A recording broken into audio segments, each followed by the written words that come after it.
గురువు గారు ఇంకోటొచ్చేసి కొంతమంది ఈ ఇంట్లో పూజా మందిరాలు నిర్మించుకునేటప్పుడు చంద్రకాంతి గాని, సూర్యకాంతి గాని ఇంట్లో పూజా మందిరంలో పూర్తిగా పడనివ్వకుండా మూసేసి కట్టిస్తూ ఉంటారు. అవును. మరి అలా కట్టించడం కరెక్టే అంటారా? వాస్తవానికి హ్మ్. సూర్యకిరణము, చంద్రకిరణము దేవాలయంలోనే పడాలి. హ్మ్.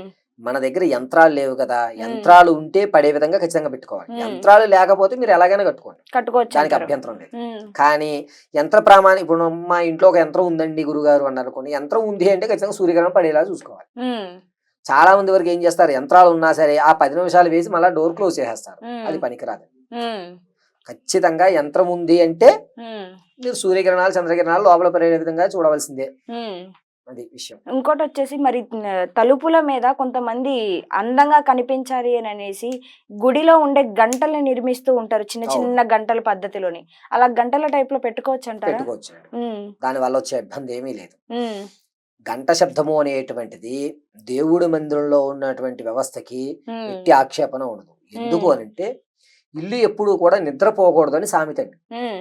నెగెటివ్ ఎనర్జీ ఎప్పుడు లోపల ప్రవేశిస్తుంది అంటే మీరు ఖాళీగా ఉన్నారనుకోండి మీ మైండ్‌లో అనేకమైన ఆలోచనలొస్తాయి. మీరు హ్మ్. వర్క్ బిజీలో ఉన్నారనుకోండి ఆలోచనలొస్తాయా? రావు. హుహు. కానీ ఆ టయానికి మా వారు భోంచేశారా? మా పిల్లలు ఈరోజు ఎగ్జామ్ ఎలా రాసాడు? ఎలాగైతే ఆలోచించుకుంటామో దేవుడి మందిరంలో ఉండే గంటల శబ్దం వల్ల నెగెటివ్ లోపలికి రాదమ్మా. హ్మ్. అర్థమైందా? నెగెటివ్ లోపలికి రాదు కాబట్టి గంటలు పెట్టుకోవచ్చు. హ్మ్. అయితే దాని మీద దేవతామూర్తులు శ్రీచక్రాలు చెక్కిస్తున్నారు. అది హ్మ్. చెక్కించకూడదు. హ్మ్. అలంకరణగా గంటలు చెక్కించుకోండి. హ్మ్. శుభక్ష శీఘ్రంగా ఉంటుంది. కొంతమంది శ్రీచక్రం కూడా ఈ డిజైన్‌గా బావుంటుందని చెప్తున్నారు. అవునవును. అది ఖచ్చితంగా తప్పది. హ్మ్. గంటల వరకు ప్రామాణ్యత ఉంది. హ్మ్. ఇంకోటి గురువుగారు ఒక్కొక్కరి ఇంట్లోని ఒక దేవుడి ఫోటో అనేది ఖచ్చితంగా ఒకటుంటుంది. అవును. అదే ఫోటోని రిపీటెడ్‌గా 1 లేదా 2 లేదా 3 ఫోటోస్ ఉంటూనే ఉంటాయి. ఎళ్ళిన చోటల్లా ఇది బాగుంది అనేసి తీసుకొచ్చి పెట్టేస్తూ ఉంటారు. అలా ఉండొచ్చంటారా? ఒకటే విగ్రహం 2, 3 సార్లు పెట్టడం అనేది? ఒకే విగ్రహము అనేటువంటిది ఒకటే పనిచేస్తుంది. హ్మ్. 2, 3 పనికిరావు. మీకు హ్మ్. ఇందాకలనే చెప్పా నేను. విషయం హ్మ్. ఏమిటంటే, ఏదన్నా పుణ్యక్షేత్రానికి మీరు వెళితే, హ్మ్. అక్కడి నుంచి ఏం తెచ్చుకుంటారు? కేవలం ఉదకం అంటే నీరు హ్మ్. తెచ్చుకోవాలి. హ్మ్. అక్కడి నుంచి ఏదైనా మృతిక తెచ్చుకోవాలి. హ్మ్. వీటి రెండిటికే వ్యవస్థుంటాయి. హ్మ్. అంతే తప్ప కాశీ వెళ్లారు. శివలింగం తెచ్చారు. హ్మ్. మన రామేశ్వరం వెళ్లారు. హ్మ్. శివలింగం తెచ్చారు. అన్ని శివలింగాలు మీరు అర్చన చేయగలరా? హుహు. కాబట్టి బావుంది గదా! అని తెచ్చుకోవద్దు. హ్మ్. మనం బావుండి 10 మందికి బాగు చెయ్యాలి అనేటువంటి ఆలోచన ఉన్న వాళ్ళు మాత్రం తెచ్చుకోవాల్సినవి మాత్రం నీరు, మృత్తిక. హ్మ్. ఎందుకు అనంటే జగద్గురువులు ఆది శంకరాచార్యులు నడిచిన తర్వాత ఆ పాదధూళి తీసుకుంటాం. హ్మ్. ఆది శంకరాచార్యుల ఫోటో ఇల్లంతా ఉన్నా కూడా ఆ పాదధూళికి ఉన్నటువంటి పరిమళ వ్యవస్థ ఆ ప్రతిమకుండదు. హ్మ్. స్వామివారి యొక్క ధూళి కాబట్టి ఆ ప్రాంతంలో నుంచి మృతికి తెచ్చుకొని హ్మ్. ఒక ఒక కుండీ పెట్టుకోండి. హ్మ్. ఆ కుండీలో 4 తులసి మొక్కలు వేయండి. హ్మ్. అందులో ఈ ధూళి వేస్తూ ఉండండి. మీరు ఏ హ్మ్. పుణ్యక్షేత్రం వెళ్తే. తెచ్చే నీళ్లుంటాయి గదా! ఆ నీళ్లు వేసేయండి. అంతే హ్మ్. తప్ప రిపీటెడ్‌గా పెట్టుకోవడం వల్ల మీకు వ్యవస్థ పెరుగుతుందే గాని చేయలేరు. ఇంకోటొచ్చేసి గురువుగారు ఈ పూజా మందిరాల్లోని తాబేలు పెడతారు. హ్మ్. తాబేలుతో పాటు కొంతమంది లక్ష్మీదేవిది చిన్నది వెండి విగ్రహం తీసుకొని దాని చుట్టూ దాని పక్కల ఏనుగులు పెడతారు. అవును. ఇలా పెట్టుకోవచ్చంటారా? తీసుకొచ్చి ఇంకా బల్లిని కూడా పెట్టుకుంటూ ఉంటారు పూజా మందిరం దగ్గర. పూజా పెట్టొచ్చు. మందిరంలో గాని, లేకుంటే బీరువాల దగ్గర గాని పెట్టుకుంటూ ఉంటారు. ఇది పద్ధతి కరెక్టే అంటారా? వాస్తవానికి హ్మ్. తాబేలు అనేటువంటిది నీటిలో వేసి ఈ మధ్య గాజు వస్తున్నాయి. అవును. తాబేలు ఇంట్లో పెంచుకోవడం మంచిది. హ్మ్. చాగంటి కోటేశ్వరరావు గారు కూడా దీన్ని ధృవీకరించారు. హ్మ్. తాబేలు చూసినా, హ్మ్. తాబేలు యొక్క ప్రతిమను మనం చూసుకున్న తాబేలుని పెంచుకోవడం శ్రేష్టం. హ్మ్. అయితే ఈ తాబేలని దేవతా మందిరంలో ఉండకూడదు. హ్మ్. తాబేలు ఎక్కడ ఉండాలి అంటే ఇంట్లోకి ప్రవేశిస్తున్నప్పుడు మీరు హాల్‌లో ఒక టేబుల్ లాంటిది ఉంటుందిగా దాని మీద ఉండాలి. హ్మ్. అది కూడా ఇంట్లోకి తాబేలు ప్రవేశిస్తున్న దిశగా పెట్టాలి. ఓకే. ఎదురుగా పెట్టకూడదు. హ్మ్. తాబేలు ఇంట్లోకి వస్తున్నట్టుగా పెట్టాలి. హ్మ్. పెట్టుకోవచ్చు. అది దేవుడి మందిరంలో పనికిరాదు. హ్మ్. ఒకటి. రెండోది ఈ బల్లులంటారా? హ్మ్. బల్లి అనేటువంటిది శాస్త్రపరంగా బంగారు బల్లి కంచిలో ముట్టుకుని మనం వచ్చేటప్పుడు ఒక బల్లి ఫోటో తెచ్చుకుంటాం. హ్మ్. దాన్ని దక్షిణం వైపుకు ఉన్నటువంటి గోడ మీద పెట్టుకోవాలి. హ్మ్. అలా పెట్టుకుంటే మనకి యమధర్మరాజు యొక్క అనుగ్రహంతో మన ఇంటిని చూడగానే వెళ్ళిపోతాడు. హ్మ్. అంతే తప్ప దాన్ని పూజా మందిరంలో పెట్టకూడదు. హ్మ్. బల్లిని కూడా. హ్మ్. రెండోది ఈ యొక్క బల్లి శాస్త్రానికి సంబంధించిన వ్యవస్థ ఉండడం వల్ల కొన్ని హ్మ్. కీడులు జరుగుతాయి కాబట్టి అటువంటి తెచ్చిపెట్టుకుంటే ఎప్పుడైనా ఏదన్నా సందర్భంలో బల్లి మన మీద పడినా ఆ యొక్క ప్రతిమకు నమస్కారం చేయొచ్చు. హ్మ్. కాబట్టి బల్లి అనేటువంటిది ఇంటి గోడ దగ్గర దక్షిణం వైపు గోడకే ఉండాలి. ఉమ్, ఇది ఖచ్చితం. ఉమ్, ఈ తాబేలు ఇంట్లో ప్రవేశించినప్పుడు ఎదురుకుండా ఉన్నటువంటి డెస్క్ మీద టేబుల్ మీద మన ఇంటిలోకి ప్రవేశిస్తున్నట్టుగా ఉండాలి తప్ప దేవుడి మందిరంలో పెట్టకూడదు. దేవుడి ఓకే. మందిరంలో ఉండవలసిన ఇవే, ఉమ్. ఖచ్చితంగా ఇవే ఉండాలి. మరి ఈ లక్ష్మీదేవి ఏనుగుల్ని పెడుతూ ఉంటుంది. లక్ష్మీదేవి గజేంద్ర మోక్షం చేసినందుకు గాను నారాయణుకి లక్ష్మీదేవికి గాను పెట్టుకుంటారు. అది ఉమ్, అలంకార ప్రాయతం, ఉమ్, పెట్టవచ్చు, దానికి ఉమ్, తప్పిదం లేదు. ఉమ్, అది మీ స్తోమతలు. ఉమ్, చెప్పాను కదా, ఇక్కడ మనం లక్ష్మీ నరసింహ స్వామిని పెడతాం కదా, ఒకవేళ మీ ఇంటి వైపు లక్ష్మీదేవి ఇక్కడ పెట్టుకోండి ఏనుగులు. ఉమ్, ఈ ఎదర మాత్రం పెట్టకూడదు. ఉమ్, ఎవరి యొక్క వాహన ప్రీతత్వంలో వాళ్ళనే పెట్టుకోవాలి. ఉమ్, గణపతి దగ్గర మూషికం, ఉమ్, సుబ్రహ్మణ్య స్వామి దగ్గర మయూరం, ఉమ్, సర్పం, ఈశ్వరుడి దగ్గర సర్పం పెట్టొచ్చు, ఉమ్, నందీశ్వరుడు. అమ్మవారి దగ్గర గౌరీదేవి దగ్గర సింహం. ఉమ్, ఆ తదనంతరం మన నారాయణ దగ్గర అంటే వెంకటేశ్వర స్వామి వారి దగ్గర గరుడ. ఉమ్, ఆ తదనంతరం గరుడ సర్పం రెండిట్లో ఏదైనా పెట్టవచ్చు. ఉమ్, తదనంతరం లక్ష్మీదేవి దగ్గర ఏనుగులు, ఉమ్, తామర పూసలు పెట్టాలి. ఉమ్, తామర అటు ఇటు ఏనుగులు పెట్టిన తర్వాత మధ్య స్థానంలో తామర పూసలు పెట్టండి, ఉమ్, క్షేమదాయకం కావాలి. ఉమ్, ఆ తదనంతరం కాశీ విశ్వేశ్వరి ఒక విగ్రహం తెచ్చుకుంటారు. ఉమ్, ఆవిడ్ని ఇక్కడ ఈ స్థాయి చెప్పాను, గౌరీదేవి అని చెప్పాను చూసారా, అక్కడ అన్నపూర్ణేశ్వరిని కూడా పెట్టొచ్చు మనం. ఓకే. అన్నపూర్ణేశ్వరిని ఒక చిన్న పాత్రలో బియ్యం పోసి ఉమ్, అమ్మవారిని కూర్చోబెట్టుకోవాలి. లక్ష్మీదేవిని ధనం వేసి అటు ఇటు 2 ఏనుగులు పెట్టి 4 తామర పూసలు పెట్టి అమ్మవారిని పెట్టచ్చు. ఉమ్, సరస్వతీదేవి దగ్గర రోజు ఇక్కడ గురు పరంపర అని చెప్పాను చూసారా, ఇక్కడ సరస్వతిని పెట్టుకోవాలి. ఉమ్, ఆ గురు పరంపర దగ్గర సరస్వతిని పెడతాం కదా, ఆ సరస్వతీదేవి దగ్గర వీలుంటే స్తోమత ఉన్న వాళ్ళు ఏంటంటే వెండిది మనకి పుస్తకం కలం అని దొరుకుతాయి, ఉమ్, అవి పెట్టుకోవాలి అక్కడ. ఉమ్, దానివల్ల రాత మారుతుంది అని లెక్క. ఉమ్. అర్థమైందమ్మా, అక్కడ పెట్టుకోవాలి. గురుగారు, మరి కొంతమంది ఇళ్లలోని మనం అనుకున్న ఈ పద్ధతి ప్రకారం కొన్న ఇళ్లలో అయితే ఇదే ముఖంతో ఉండవు మనకి. ఉండవు. మరి అలాంటప్పుడు వాళ్ళు ఇచ్చిన వైపు నుంచి మనం ఏమైనా మార్చుకోవచ్చు అంటారా? ఇచ్చిన వైపు నుంచి ఏంటేనమ్మా, ఉమ్, మీరు ఎటు తీసుకున్నా ఏ ఇంటి తీసుకున్నా ఉమ్, తూర్పు వైపుగా వచ్చే వ్యవస్థే ఉంటుంది. ఉమ్, ఇక్కడ ఒక విషయం చెప్తాను, గుర్తుపెట్టుకోండి. ఉమ్, దేవాలయంలో విగ్రహాలన్నీ కూడా ఉమ్, తూర్పు వైపునే చూస్తుంటారు. అవును.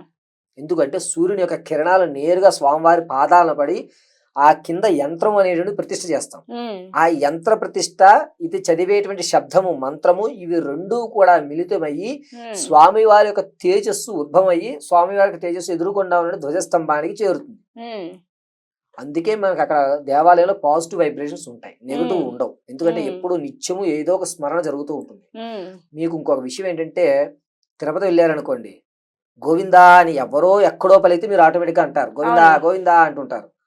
అలా కాకుండా మిగిలిన దేవాలయంలోకి వెళ్ళి మీరు మామూలుగా నమస్కారం చేస్తారు, మామూలుగా ఎవరైనా ఏమన్నా అంటే మాట్లాడరు. ఉమ్, ఇలాగా మన యొక్క వ్యవస్థలో ఏమవుతుంది అంటే, దేవుడి మందిరం ఏ దిశలో ఉన్నా తూర్పు వైపు భగవంతుడు చూస్తుంటాడు.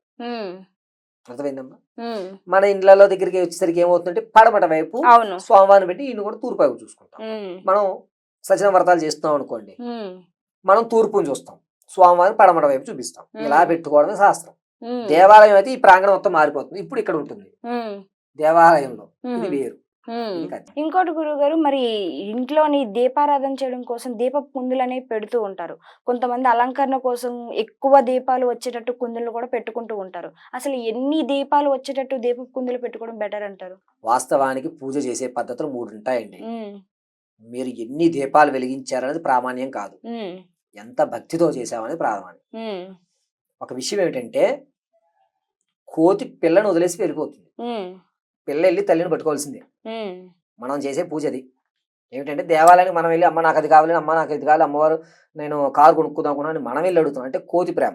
ఉమ్, రెండోది ఉంటుంది మార్జాల ప్రేమ అంటారు. ఉమ్, పిల్లి ఒక ఇంటి నుంచి ఇంకో ఇంటికి తన పిల్లలను నోట ఖర్చు పెట్టుకెళ్తుంది తప్ప పిల్ల వెళ్ళి తల్లిని పట్టుకోదు. ఉమ్, నీకు కష్టం వస్తే అమ్మవారు వచ్చి తీసి పక్కన పెట్టేయాలి. ఉమ్, అంతేగాని నువ్వు అమ్మవారు ఉంది అని పరిపూర్తిగా నమ్మేవా, నీకు ఏ కష్టం రాదు. ఉమ్, అమ్మ ఉందా లేదా అని డౌట్ పడుతూ నిత్యం వెళ్ళి కోతిలా చూసుకున్నావా, నీకు ప్రేమ తరపు. ఉమ్, ఇలాగా మార్జాల ప్రేమ అంటారు. అంటే నీకు కష్టం వచ్చినప్పుడు అమ్మవారు తీసి పక్కన పెట్టాలి. ఉమ్, రామకృష్ణ పరమహంసని అమ్మవారు ఏ విధంగా అయితే రక్షిస్తుందో, యాక్చువల్గా అయితే అమ్మవారు మనం రక్షిస్తుంది అని నిజంగా నమ్మేటటువంటి ఏకైక వ్యక్తి రామకృష్ణ పరమహంస వారు.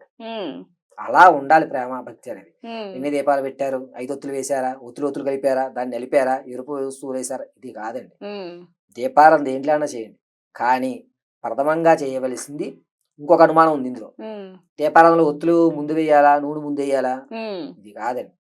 చక్కగా నూనె పోసుకోండి, ఒత్తు వేయండి. ఆ తదనంతరము జ్వాల అగ్గిపుల్లతో వెలిగించరాదు, మామూలు అగరబత్తితోటే వెలిగించాలి. ఎందుకు అగ్గిపుల్లతోటే వెలిగించాలి అని అంటే, అగరబత్తితోటే వెలిగించాలి అని అంటే, అగరబత్తి తయారు చేసినప్పుడు గోమూత్రం గోమయాలతో సంబంధించినటువంటి వ్యవస్థలు ఉపయోగిస్తారు. పరిమళాలు రావడానికి గోమయం వాడతారు. ఈ అగ్గిపుల్లలతో ఉన్నప్పుడు గోమయాలు వాడరు కాబట్టి పరిమళంతో ఇల్లు దేదివ్యమానంగా ఉండాలి. కావున అందులోనూ పరమశివుడి యొక్క అంశ నుంచి తేజస్సు అనేటువంటి వచ్చింది. తేజస్సు అంటే వెలుగు.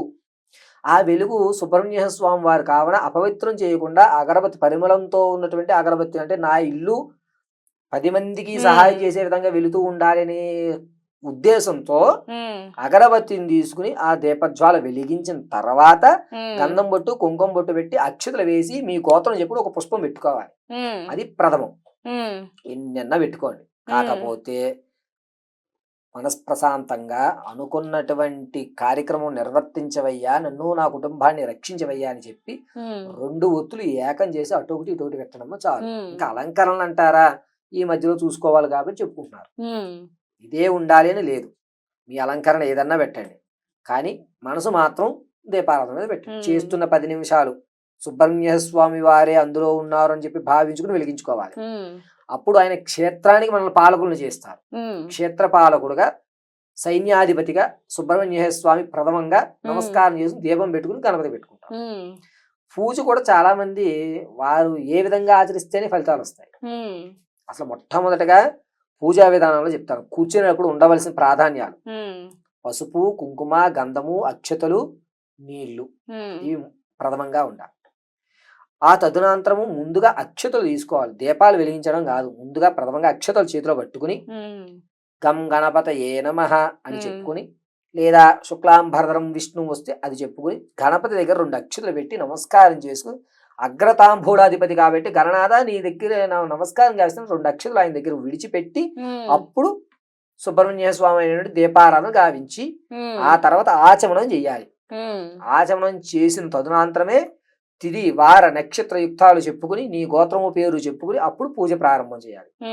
ఎట్టి పరిస్థితుల్లోనూ ఈ రోజు పెట్టినటువంటి పుష్పాలు ఇవాళ పూజ చేసేసాం, ఆ పుష్పాలు ఉన్నాయి, అవి రేపటి రోజు తీసేయవలసిందే.